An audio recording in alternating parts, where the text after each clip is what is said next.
जहाँ पाप और पुण्य को तोला जाता है, कर्मों का हिसाब किया जाता है और सजा सुनाई जाती है। लड़की को परेशान करने पे कौन सी सजा, किसी की संपत्ति हड़पने वाले को कौन सी सजा दी जाती है और किस गुनाह की कौन सी सजा दी जाती है, ये हम आज आपको बताने वाले हैं। लोगों का कहना है कि वेद पुराण को घर पे कभी नहीं रखना चाहिए और ना ही इस किताब को कभी पढ़ना चाहिए। पर ऐसा क्यों?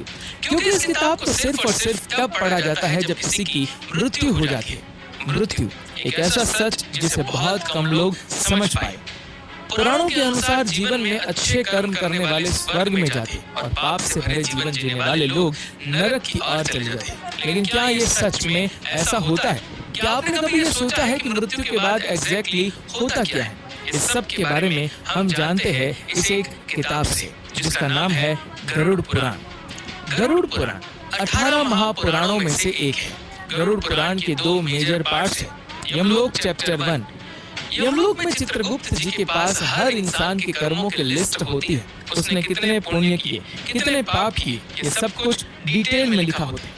चित्रगुप्त की सभा में हर प्राणी के पाप और पुण्य डिस्कस किए जाते हैं। जो लोग पुण्य आत्मा हो, मतलब जिनके दिल साफ हो, उन्हें पूर्व यानी कि ईस्ट के दरवाजे से जाने को मिलता है। इस रास्ते में गार्डन्स है, सुंदर हंस है और ये अमृत से भरा हुआ होता है। पश्चिम यानी कि वेस्ट का रास्ता जो ज्वेलरी से डेकोरेट किया हुआ है, जो संत है उनको इस रास्ते से जाने को मिलता है। जिन्होंने अपने जीवन में दान किया हो या जिनकी मृत्यु किसी तीर्थ के पास हुई हो, उन्हें उत्तर यानी कि नॉर्थ के रास्ते से यमलोक जाने को मिलता है। इन तीनों दरवाजे को पार करने वाली आत्माओं को किसी भी तरह का भय नहीं होता है। उन्हें हर तरह की सुख सुविधाएं दी जाती है। और जिन लोगों ने पाप किए हो, दूसरों को दुख पहुंचाया हो, उन लोगों को दक्षिण के द्वार से यमलोक पहुंचाया जाता है और इस द्वार की दूसरी तरफ उनके बुरे कर्मों का फल उनका इंतजार करता है, क्योंकि वहां उनकी मुलाकात होती है धर्मराज के भयंकर अवतार यमराज से, जो उन्हें उनके पापों की सजा देता है। Punishment chapter 2। गरुड़ पुराण में अलग अलग पापों और दुष्कर्मों के लिए 28 अलग अलग भयानक और दर्दनाक पनिशमेंट बताई गई है। हर बुरे कर्म के लिए एक सजा है। इनमें से 4 ऐसी भयानक सजाएं हैं जिनके बारे में सुनकर आपका दिल दहक जाएगा। भयानक चाबुक मार। जो लोग दूसरों की संपत्ति चुराते हैं, यम के सेवक उन्हें रस्सी से बांधकर टमेरिस्राम नाम के नरक में भेज देते। उस नरक में उनको चाबुक से लगातार मारा जाता है, तब तक जब तक उसके सारे पापों की सजा खत्म नहीं हो जाती। दूसरी सजा रगावम यानी सांपों से डसवाना। जिन लोगों ने दूसरों के साथ किसी भी तरह का छल कपट किया है, उन्हें रगावन नरक में भेजा जाता है। चलते हुए कोयले से भरी धरती पर उन्हें फेंक दिया जाता है, जहां वो अपनी जान बचाने के लिए यहाँ वहाँ भटकते हैं। उनके पैर छीलकर फट जाते हैं, जिसके बाद सैकड़ों जीव जैसे सांप, मच्छर, बिच्छू, कौवे उनके बदन को नोच नोच कर खा लेते हैं। उनका शरीर दोबारा जुड़ता है और पूरी सजा फिर से दोहराई जाती है। नरकलोक की तीसरी सजा कुंभी पाकम यानी तेल में पकाया जाना। जो लोग दूसरे लोगों को अपने फायदे या मजे के लिए नुकसान पहुंचाते हैं, उन्हें कुंभी पाकम नरक में भेजा जाता है, जहां एक बड़े से बर्तन में उबलते हुए तेल में उन्हें जलाया जाता है। चौथी भयानक सजा तप्ता मूर्ति यानी जलाया जाना। जो लोग नाजायज रिश्ते बनाते हैं, अननेचुरल सेक्सुअल एक्टिविटीज करते हैं, उन्हें इस नरक में जलाया जाता है। तपते हुए अंगारों से दहकती हुई जमीन पर उन्हें बांधकर फेंक दिया जाता है, जहां उनका बदन धीरे धीरे आग में पिघल जाता है। मृत्यु चैप्टर 3। जब प्राण निकल जाते हैं तो एक मनुष्य को इतना दर्द होता है जैसे उसे 40,000 बिच्छुओं ने एक साथ डंक मारा हो। मृत्यु के समय यमलोक से 2 यमदूत आते हैं।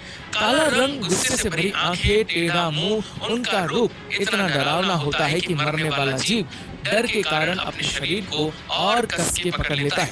उसकी आत्मा वापस अपने शरीर में घुसना चाहती है, पर ये पॉसिबल नहीं होता। यमदूत ने उस आत्मा को कसकर रस्सियों से जकड़ा होता है और यहीं से शुरू होता है ये यमलोक का सफर। यहाँ पाप और पुण्य को तौला जाता है, कर्मों का हिसाब किया जाता है और सजा सुनाई जाती है।